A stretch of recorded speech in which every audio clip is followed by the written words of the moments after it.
Good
evening, and it's time for News Hour. We are live on GTV and GBC News. My name is Paraplano. And I'm Samuela Quarter. We stream live on Facebook and on YouTube at Ghana Broadcasting Corporation. Jonathan Intimo translates the news into sign language. Now the news in...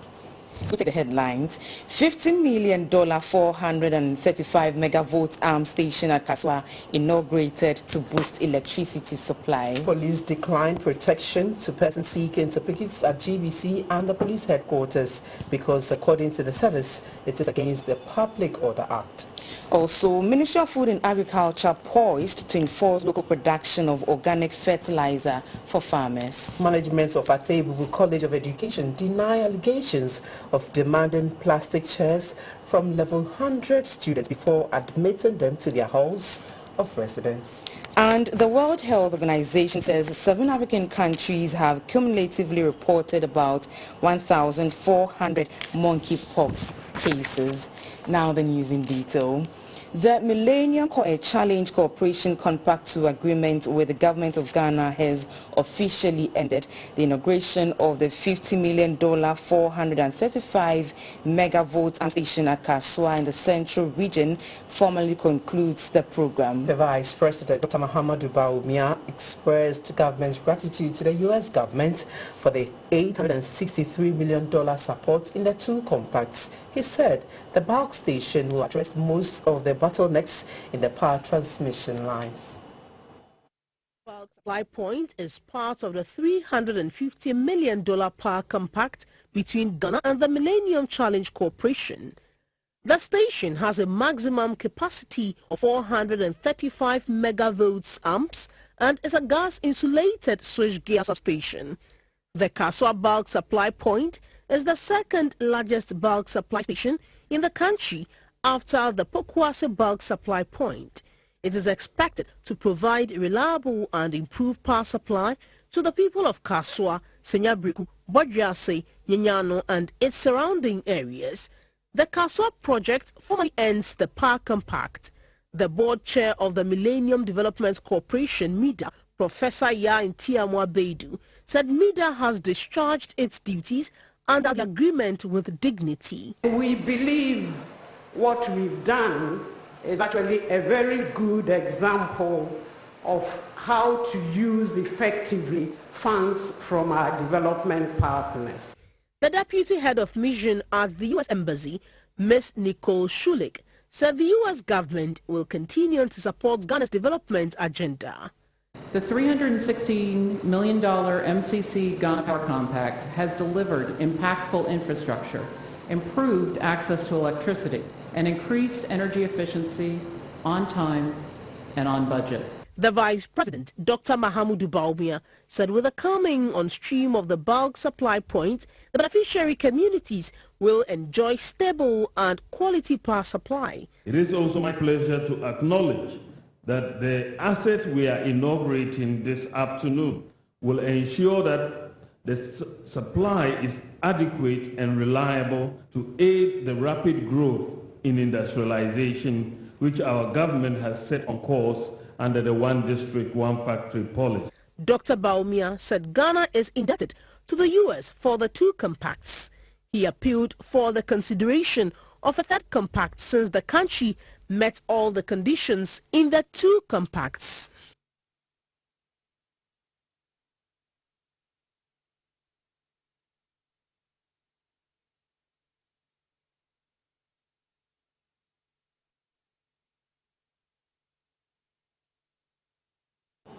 Parliament on Wednesday discussed the report of the Committee of Defence and Interior on the incident of military brutality on civilians in Wa. Some members of the House were of the opinion that the measures taken are not enough. A man holding his child of about 9 months, you dare tell the person to hand over the child to a policewoman who was at a bank, maybe on bank duty, in order that you beat him. Can we look at the future, the repercussions of what will happen in the future to that child and the man? There is no way that child, that little child, although 9 months, will not be told that this was what happened to your father when you were 9 months. That child will be told. And what is the perception of that child? How will the child feel? How will he take it? How will he ever look at the military? Like the ranking member said, and I read in the report, that certain measures have been taken. But the measures, excuse me, are not satisfactory enough. The reoccurrence of this happening all over the country clearly indicate that there's a gap in the training we are giving to our young men and women in the military at their various training stations. But now if you do it this way and say that they should pay compensation, it's going to go to the Attorney General. It may take forever for them to compensate them. But our committee could have, taken the services of other professionals to assist them to be able to make those determinations. We approve everything for them, and we give them a special place in the business of this house. But if they have decided that what we use to fund and pay them, they will turn against us, I can tell you, they will have nowhere to hide in the world. And so please, committee, continue with the investigation and get compensation given to the other people. I'm directing that you do so. The police service says it cannot provide protection for persons planning to picket at the Ghana Broadcasting Corporation GBC and the police headquarters in Accra. According to the police in a statement, the protectors intend to contract a private security company to protect them during the 3-day protest starting on June 4, 2022. The police named Mr. Oketechi Efrifa Mensah, Captain Godspread Smart, Mr. Benjamin Darko, and the embattled Oliver Bakavomawo as being parts of the group. Per the notice, the group said they will picket at the Ghana Broadcasting Corporation GBC and speak directly to the nation on GTV and lay out their grievances. But the police statement said the nature and character of the demonstration as intended is inconsistent with the Public Order Act.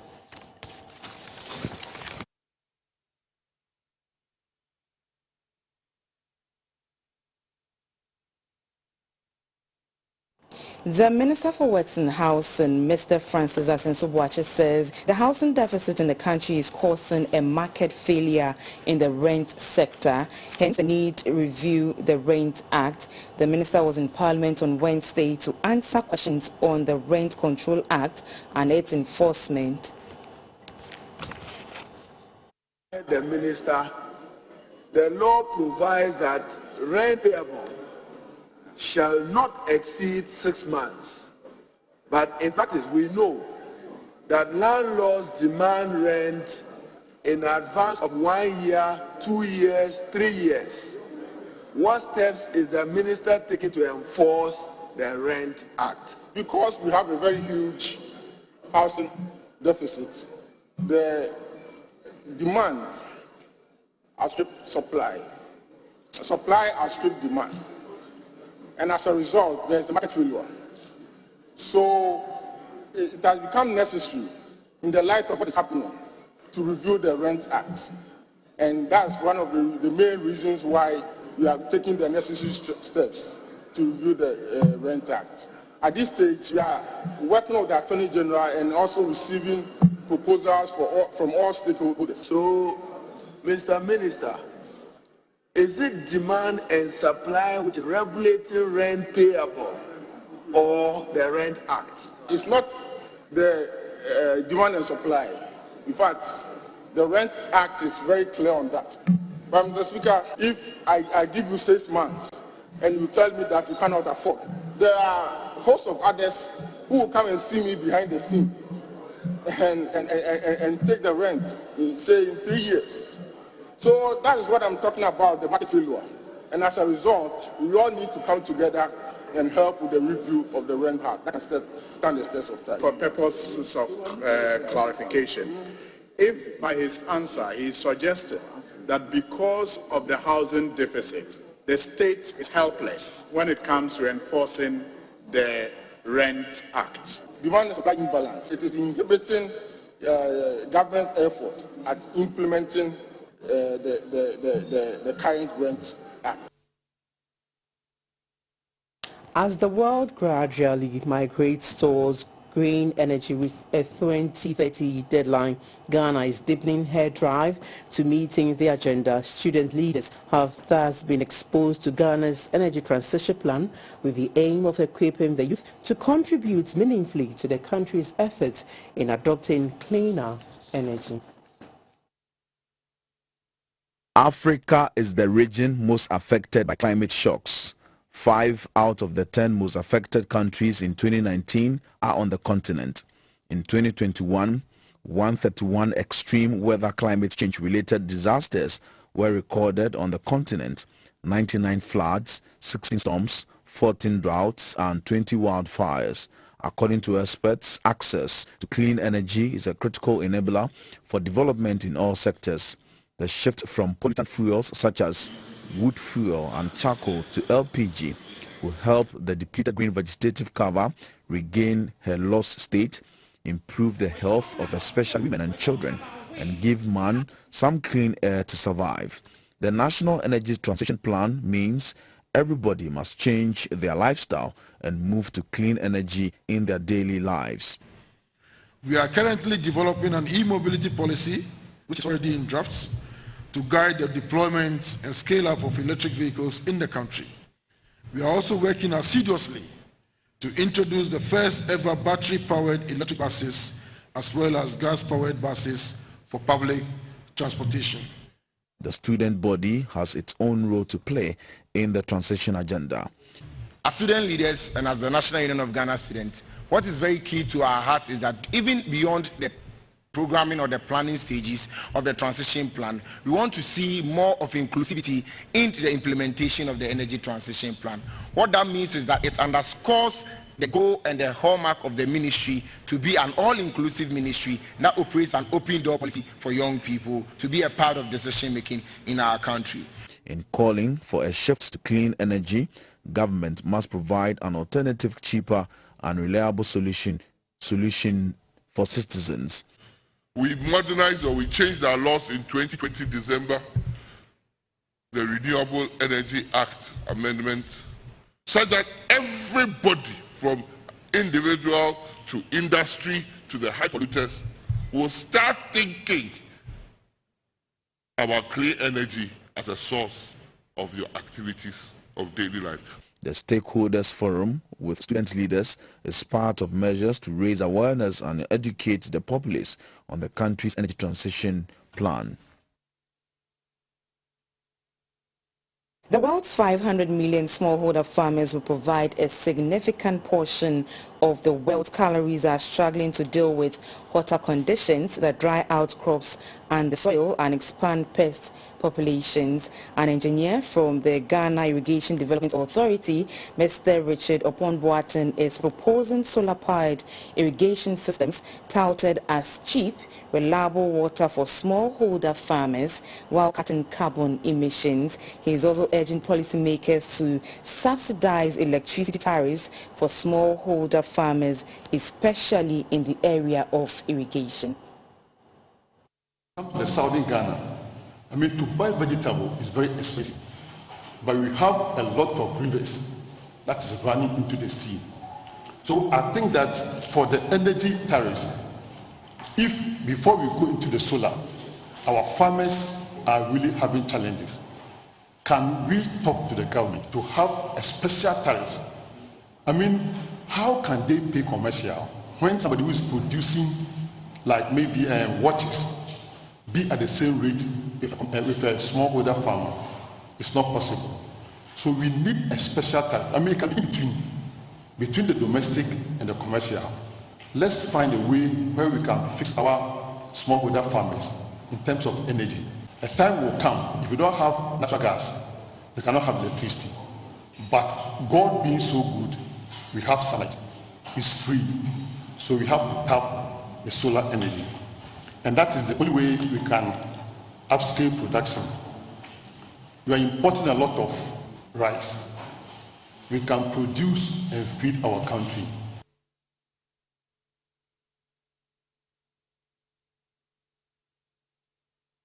A two-day dialogue on how to bring an end to responsible small-scale mining in the country has taken place in Shenya in the Borno region.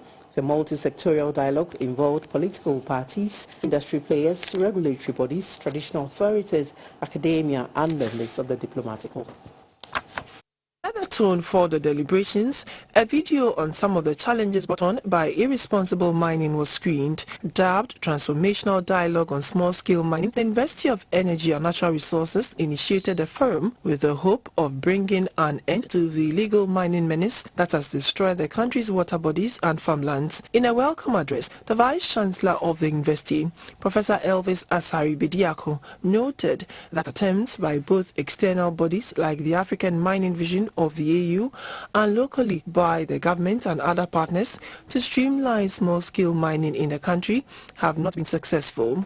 He was hopeful the transformational dialogue would be the game changer. The management of the University of Energy and Natural Resources is committed to its and to working collaboratively with relevant stakeholders to fulfill its mission and contribute meaningfully towards solving problems of society. A lecturer at the university who coordinated the dialogue, Dr. Abdul Wadud Mumin, was also optimistic the dialogue would achieve results. As you would hear from the Small Scale Mining Association, they are comfortable on the ground to do responsible mining. The government and the high-profile people entrust people to ensure that they do responsible mining, and those people on the ground rather do the unexpected. A lot of drawing board analysis of the illegal mining situation and on-the-field clampdowns by the military have not solved the problem, as some of the opinion leaders in our country are deeply involved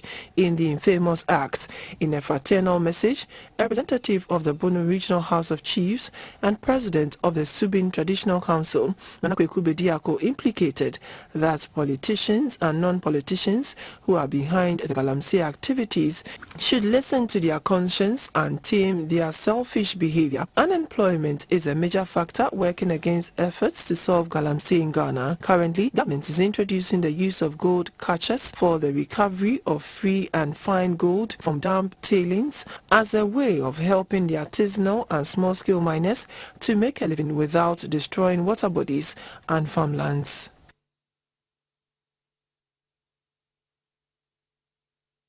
Participants at a stakeholder forum on the proposed National Energy Transition Plan in Kumasi are asking the government to subsidize liquefied petroleum gas (LPG). They believe this will enhance consumption of the product. They have also called on the Ministry of Lands and Natural Resources to come out with alternative materials for charcoal to cut down on the depletion of the forest. Mainly representatives of Queen Mothers from the 16 regions. They appealed to the Energy Minister to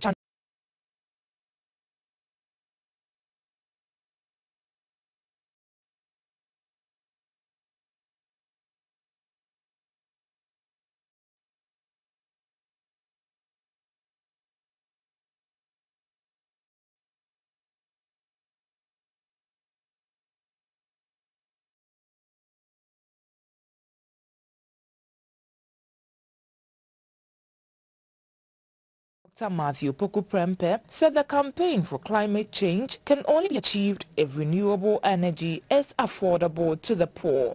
The more advanced your country is, the more you have contributed. So the whole of Africa, with a population of 1.3 billion plus, we have contributed only about 3.8%. From 0 to 100, Africa contributes only 3.8%. And the rest of the world, the advanced world, contribute huge. A director of policy and coordination at the National Petroleum Authority, Meshila Ado, said the Russian-Ukraine war and its effect on energy supply is a wake-up call for countries to come out with alternative fuel supply in line with climate change measures. The Vice President of the National House of Chiefs, Pauli Kabo, cautioned that the effect of energy on climate change must be addressed. And with the use of fuel comes the resultant effect of greenhouse gas affecting the environment, leading to global warming. Even domestically, we see the use of firewood and charcoal as fuel. So we cut these trees that are supposed to absorb these harmful gases and also produce more of these same harmful gases.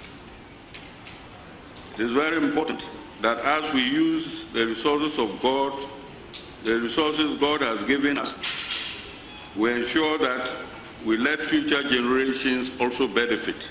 The Almahene of Drobo in the Bono region, Okochiredom Sechiako, chiefs in the Bono region have planned to plant trees around water bodies to serve as a buffer to protect the rivers from drying up. 12 district mining committees have been inaugurated in the Eastern region in line with government's efforts of giving meaning to decentralization in the regulation and management of the mining sector, which has become an important subject of national discourse. The committees were given the charge to ensure the protection and management of the country's national resources. And allegiance to the Republic of Ghana. The establishment of the Small-Scale Mining Committee is in line with Section 92 of the Minerals and Mining Act 2006, Act 703. The committee set up in all mining regions across the country to assist the District Office of the Minerals Commission to effectively monitor mining operations in their localities. West Achim, Kwae Bibrim, Itiwa East, Itiwa West, Ayenswano, Upper West Achim and Denchembo are among the 12 mining areas to have the new committees.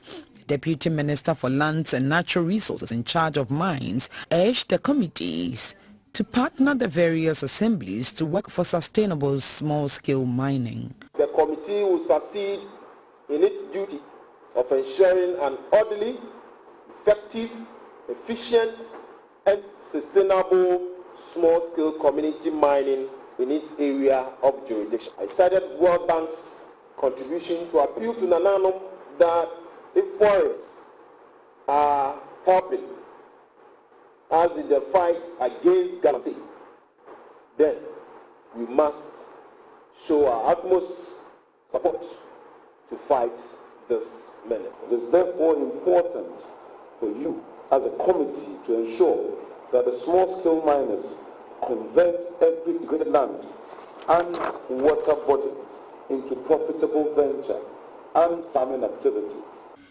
Brim North, Ibuakwa South, Nswemadrejui, Kwewu West and Fantiakwa are the mining communities to have a mining committee.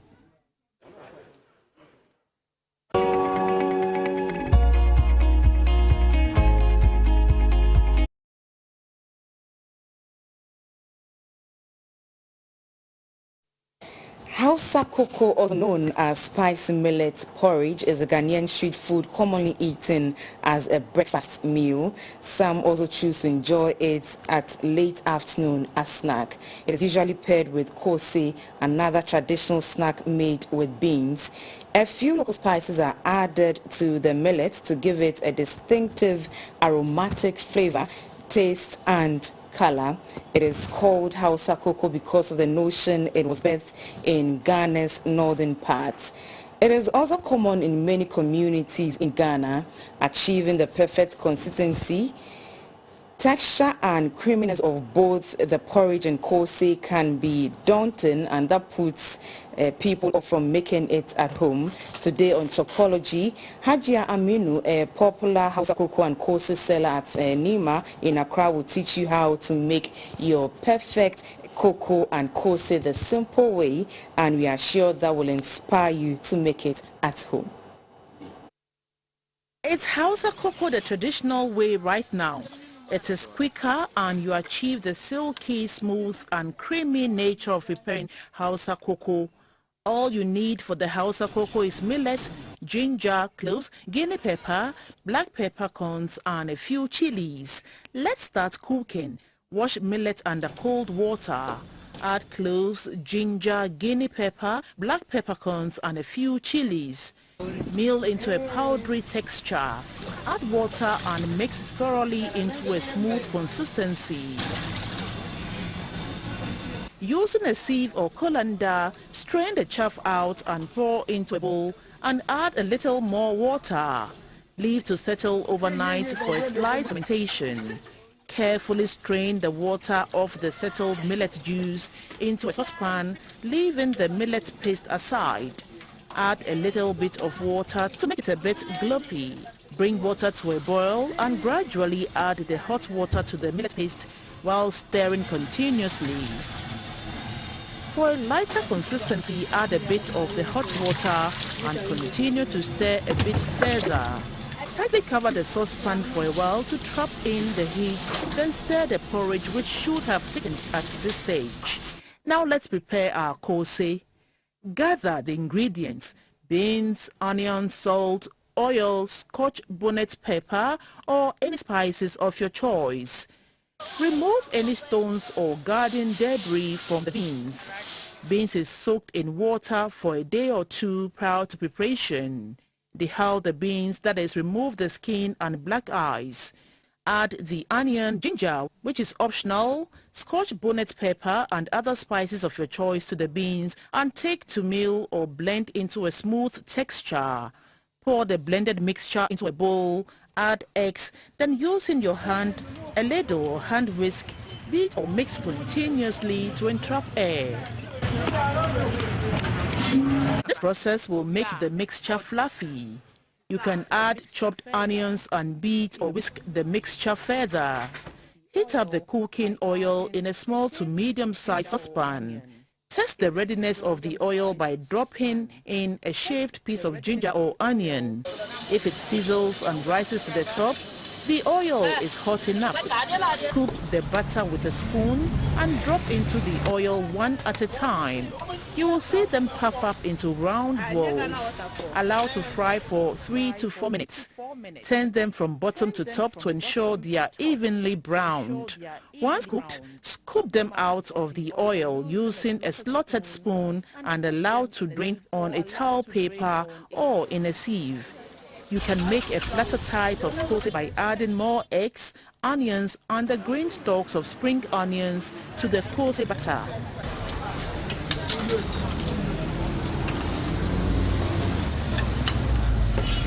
And have you tried the latest addition to the kose family? This is the kose bread. It is simple to prepare. Just cut tea bread into sizable bits and shapes as desired. Dip into the kose batter and make sure the entire bread is covered with the batter. Fry for about 3 to 4 minutes, turning regularly to cook evenly. And there you have it, another variation of kose. Serve with the Hausa cocoa. Some also make peanuts or groundnuts an accompaniment for that yummy taste. Ghana, a growing financial technology hub in the sub-region, and Israel, a global leader in innovation and financial technology, or fintech, have deliberated on how the two can position the sector to enjoy exclusive growth. This was at a maiden Ghana-Israel Fintech Summit held in Accra. A report by Uforiwa Daku. Commencement of Ghana's mobile money journey in 2009, the local fintech industry has undergone significant growth, making Ghana the third largest user of fintech or financial technology globally after China and Kenya. Despite the successes chalked in the fintech industry, the thriving sector is still battling fraudulent activities and cyber crimes. However, the chief executive of the Ghana Investment Promotion Center, GIPC, Mr. Yofi Grant, says leveraging on innovation and deepening collaborations between Ghanaian and Israeli stakeholders in fintech would lead to further growth of the sector. GIPC will continue to support and facilitate investments with fintech in focus. Also, the ongoing regional sensitization tours to educate businesses on the need to register with the center and discover viable projects for support, which includes partnerships and funding. And I'll urge all of you who are here, especially the Israeli companies who want to do business in Ghana, come and register with the GIPC. There are significant benefits that are there. Israel's ambassador to Ghana, Madame Shlomit Shufa, said connecting Ghana to Israel's high-tech innovation ecosystem from agriculture, health, entrepreneurship or infrastructural development is on top of priorities to strengthen Israel-Ghana relations. From what I have experienced myself in Ghana so far, I'm impressed with the Ghanaian innovation ecosystem, and it is the reason we are working tirelessly on all levels, be it government or with the private sector, to strengthen our trade and economic relations to mutually benefit all parties. Issues discussed at the Ghana-Israel FinTech Summit 2022 included anti-fraud, risk and compliance, lending and financing technologies, and trading and investment technology. There were exhibitions of technology creativity and approaches of Israeli companies in fintech and those of Ghana. This was for the two sides to explore and enter into partnership for synergy. For JBC News, Ofeyiwa Dakon reporting. Onion sellers at the Ajin Kotoku onion market say unsanitary conditions at the market are a major challenge. They have therefore called on the authorities to provide sanitary facilities to improve hygienic conditions at the market. The traders made the call when a team from the Media Coalition Against Open Defecation, in collaboration with World Vision Ghana, toured the market to assess sanitary conditions there and also engage policymakers on the way forward. The onion sellers were relocated from Agbogloshi to their present location at Ajin Kotoku in the Ga West municipality as part of a decongestion exercise undertaken by the Greater Accra Regional Minister. The traders say a major challenge they faced at the market is the lack of sanitation facilities. According to them, the toilet facilities available are inadequate for the number of traders at the market. When a team from the Media Coalition Against Open Defecation, in collaboration with World Vision Ghana, visited the market, the secretary of the Onion Sellers and Importers Association, Mr. Osman Mohammed Saidi, spoke about their challenges. All the facilities that they promised to bring to us, nothing. The toilet facility, the mocks that they said they'll build, nothing. Even our brothers who have toilet over there, they promise them when they break the toilet, they will compensate or allow them to build, nothing. So if you go, you can see shit around this place. You see what? You see shit. People are defecating all around. Open defecation, they're doing it over there. The traders are calling on government to relocate the yam and tomato sellers as promised. Where we are here is a place meant by yam and tomatoes people, which the minister promised to bring them here. When they are evicting us, they say we are on group. We will be the first phase. That's what the minister told us. We will be the first phase that you evict, followed by yam and tomatoes. They gave them the deadline will be April this year that the yam and the tomatoes will occupy the place. But ever since, nothing has done. And everybody knows the situation of onion. It goes hand with tomatoes, yam, and the rest. So if you bring onion alone here, somebody who is coming for onion, let's say half bag, cannot travel how to come to Ajin Kotoku to buy onion. Mr. Francis Ameibo is the convener of the Media Coalition Against Open Defecation. We moved them all from the onion market at Agbogboshi to this place without the facilities being completed for them. So it is very difficult for them to practice, to work here virtually. The toilet we saw was at the far end of the market. So if you are at the other end of the market, it means that you have to trek about 10 to 15 minutes to the toilet.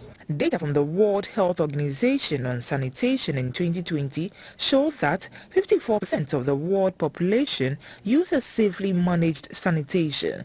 Over 1.7 billion people do not have basic sanitation facilities such as toilets or latrines.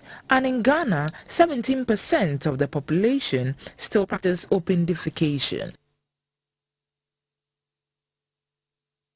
The College of Humanities at the University of Ghana has launched this year's celebration of the Day of Scientific Renaissance of Africa in Accra. As part of the commemoration of the day, the school will celebrate the contribution of Ghanaian scientists to national development and highlight the challenges and prospects of the enterprise of science in the country. Reports by Frida Aban. Scientific Renaissance Day of Africa DSRA is celebrated annually across Africa in remembrance of the continent's great contribution to the rise and development of modern science and technology. Scientific Renaissance literally means reawakening of science. This year's celebration is to be spearheaded by the College of Humanities at the University of Ghana, Legon. The focus this year will be on the contribution of science to national development. In an address, a lecturer at the University of York in Canada, Professor Joseph Mensah, stressed the need to adopt a holistic approach in our efforts to promote science in Ghana. When we have a problem, normally it could be a physical science problem, like a physics or chemistry or biology, but at the end of the day, we are trying to improve the human condition. So unless we do that in conjunction with the human sciences, the social sciences, the humanities and the histories, then you have a technical solution that does not work for human beings. So you have to combine all and approach it from that multidisciplinary way. It is reasoned that often educators, scientists and stakeholders underutilize science whenever they focus primarily on STEM to the neglect of the humanities and the social sciences in their well-intentioned advocacies for scientific research. So, this year's month-long celebration seeks to drum home the fact that it is the synergistic interactions between the physical sciences, the social sciences, and the humanities that will move the country's development needle forward, and not the isolated contributions of the individual fields of study. Activities lined up for the celebration include exhibition of scholarly works by the university, roundtable discussions, and lectures. For GBC News, Frida Aban reporting.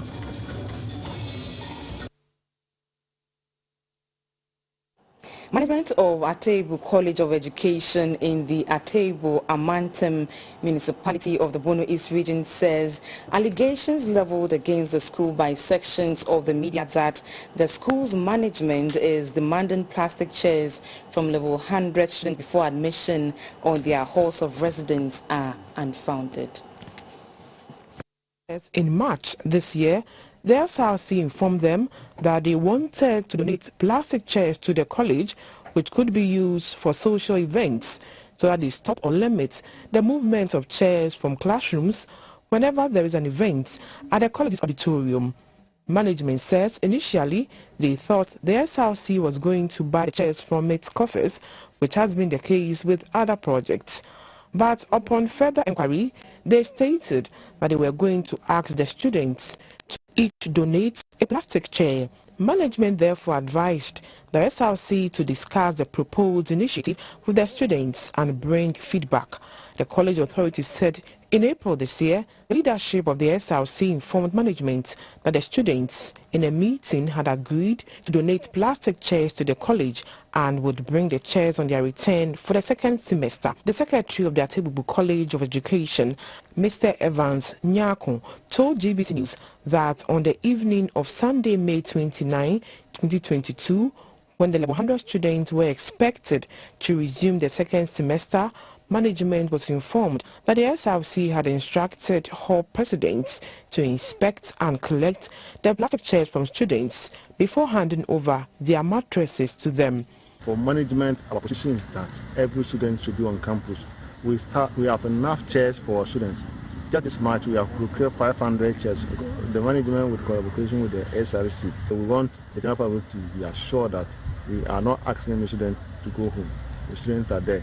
We have allowed entry, and they've since started their lectures. When a news team visited the college, checks revealed that the college has enough chairs for academic activities. Some chairs were packed as surplus, while some were also yet to be fixed, meaning the college currently did not need chairs to run academic activities. News are live on GBC News. You also stream me live on Facebook and on YouTube at Ghana Broadcasting Corporation. We'll be back shortly. Please stay.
Welcome to the business segment brought to you by QNet. The Vice President, Dr. Mahamudu Bawumia, has called on central banks in Africa to build up their gold reserves to cushion their economies against uncertainties caused by global crises such as the COVID-19 pandemic. Dr. Bawumia said holding more gold would help diversify reserves of African economies, thus reducing their exposure to market volatility. He made the call at the West African Mining and Power Conference in Accra. The Mining and Power Exhibition Conference is a meeting point for the mining and energy value chain to network and engage. Over 2,500 professionals in the mining and power sectors from more than 16 countries are in Ghana's capital to deliberate on the broader theme, advancing a legacy of sustainable and responsible mining through innovation and partnership. Producers and exhibitors are also displaying their innovative and latest technologies, products that will support sustainable and responsible mining in the West African region. The Chief Executive of the Ghana Chamber of Mines, Dr. Suleiman Nokone, said building strong linkages with the non-mineral sector is critical at this time of global economic challenges. To the Vice President, Dr. Mahamudu Bawumia, building gold reserves is a lesson Africa must learn. If you look at the highest gold reserves in the world, for example, in terms of the central bank holdings, the United States at about over 8,000 tons, Canada, Germany, and so on are in the 2,000 tons. In Ghana, our reserves were 8.7 tons. As a major gold producer. And this is the case when I thought South Africa would be even much more significant, but it wasn't much more significant. And I was a bit surprised about that. But we are moving, I mean, we've been mining for over 100 years.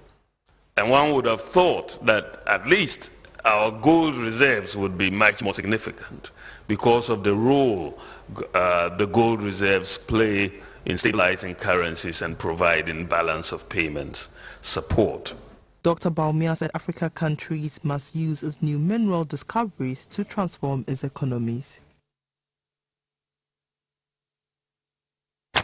The West African Mining and Power Conference has been discussing ways to tackle illegal mining across the region. A Deputy Minister for Lands and Natural Resources in charge of mines, Mr. George Mrikuduka, appealed to stakeholders to support the government in its fight against illegal mining, which is destroying water bodies.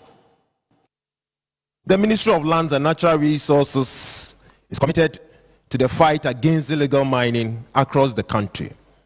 The fight against illegal mining in the forest reserves and in water bodies must be tackled with a united front by all stakeholders. The havoc being caused by illegal mining on both states and private assets is very worrying, and we will not relent on efforts to stop the menace. Your Excellency, as part of the measures to address the menace of illegal mining, we are also encouraging community mining and urging members of the Ghana Chamber of Mines to collaborate with the district and municipal assemblies in this regard.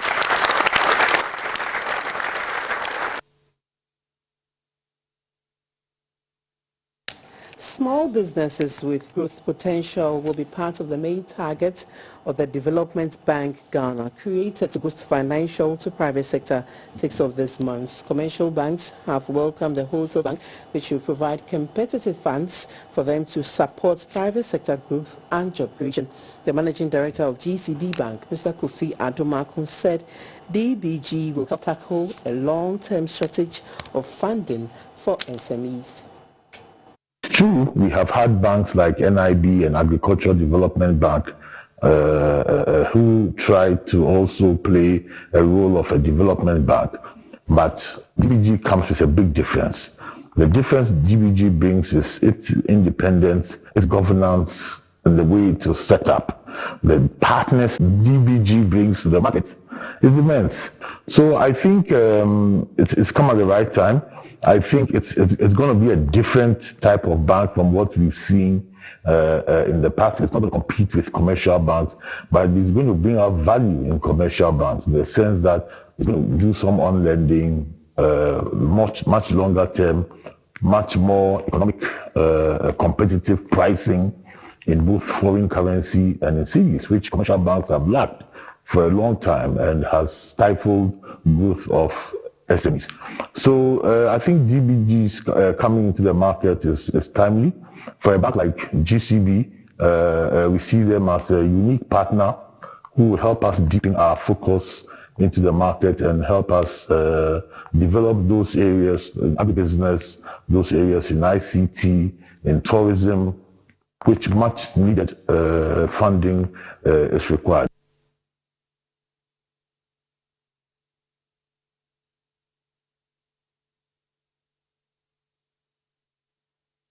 That's all for the business segment, brought to you by QNet.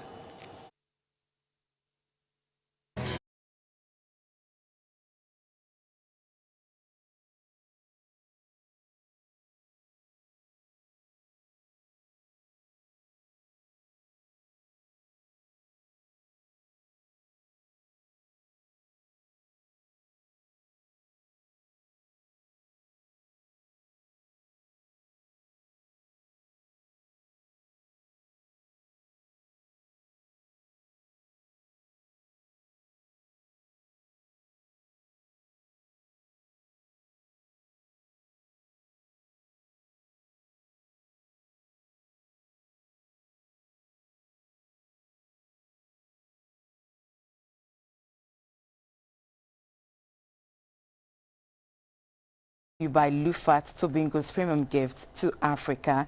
Parkinson's disease is known to be a genetic condition that usually affects the aged. Today, some people in their 20s are developing Parkinson's and are being discriminated against.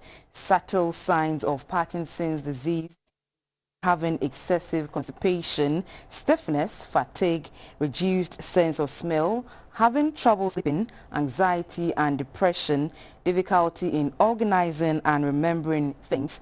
Persons with Parkinson's are also suddenly and unusually slow, have small handwritings and experience difficulty in moving parts of their body. If you begin to experience such signs, see a neurologist. Parkinson's disease is triggered when the cells in the brain that produce dopamine stops working or die prematurely. It is that part of the brain that controls movement. Parkinson's disease is the second most common chronic neurological disorder after Alzheimer's. Although the symptoms vary, a person living with Parkinson's disease presents with constrained movements in the body. They are usually rigid or stiff, slow and tremble profusely. Others also experience uncontrolled painful facial muscle cramps, improper posture, walking abnormalities, reduced sense of smell, cognitive difficulties, mood and sleep disorders. In advanced cases, it leads to disability and it's not curable. Symptoms are triggered by stress and anxieties. Currently, there aren't data or research on Parkinson's disease in Africa, and in Ghana, the prevalence rate is estimated at 12%. Yet, there are only 12 neurologists and no specialized center for Parkinson's disease in the country. One of the things that worries us also is access to medication. And until 2 or 3 years ago, it was very difficult for patients to have access to medication. And so with people like Porridge Ghana Limited coming into Ghana and making the level at which these patients need to move more accessible to the patients, it's made their life more comfortable.